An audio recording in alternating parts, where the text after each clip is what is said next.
Merlin Stone writes, "In the beginning, people prayed to the creatress of life. At the very dawn of religion, God was a woman."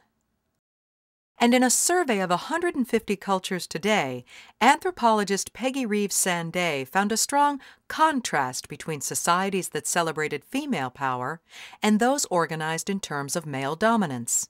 Sanday noted a strong correlation between goddesses or female creators and participation of women in sacral roles, a positive view of nature, connection to the land, and female power in society. These cultures are matriarchal. Matriarchal values grow out of a social philosophy in which the emphasis is on cooperation, writes Sanday. While female power in society shapes matriarchal cultures, they do not mirror patriarchal cultures with women in power over men. In these cultures, there are no rulers because no one is ruled. Decisions are made cooperatively.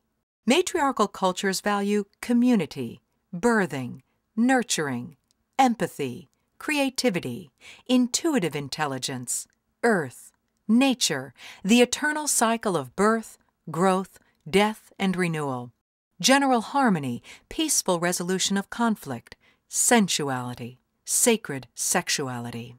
These feminine values belong to women and men. They are a valued part of society when the feminine is not repressed.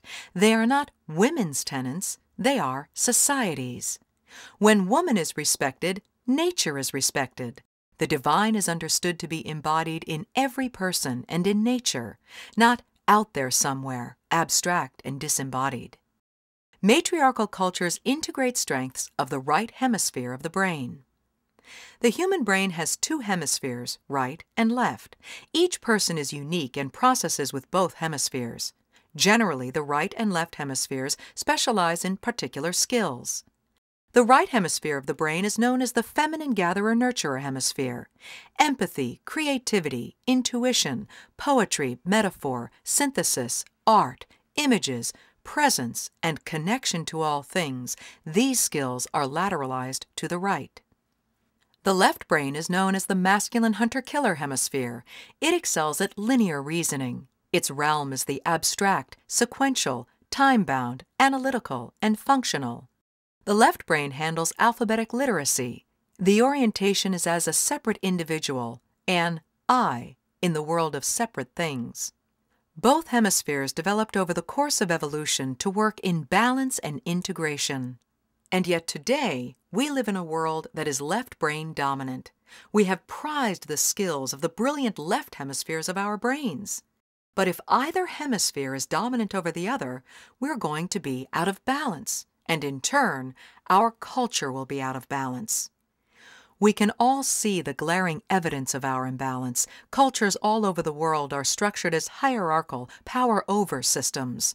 The female and all things feminine, including earth and nature, have been relegated to secondary, less-than status, as have right-brain skills and intelligence. We see this evidence everywhere in a world where horrific injustices are common, and where we have put our very planet at grave risk. Raphael Patai writes, "There is in man, beyond the psychological need for a father symbol, an equally great, or possibly even greater need, that of the divine woman." Dr. Eleanor Gaydon describes our collective history. Goddess culture was earth-centered, not heaven-centered, of this world, not otherworldly, body-affirming, not body-denying, holistic, not dualistic. The goddess was immanent within every human being, not transcendent, and humanity was viewed as part of nature, death as part of life. Her worship was sensual, celebrating the erotic, embracing all that was alive. The Kogo Indians of Colombia sing, "The Mother has left a memory in us all." We are in the midst of a great shift at this time on our planet. We are co-creating cultures of balance. The image of the goddess is re-emerging in our psyches, and the energy of the sacred feminine is healing our culture.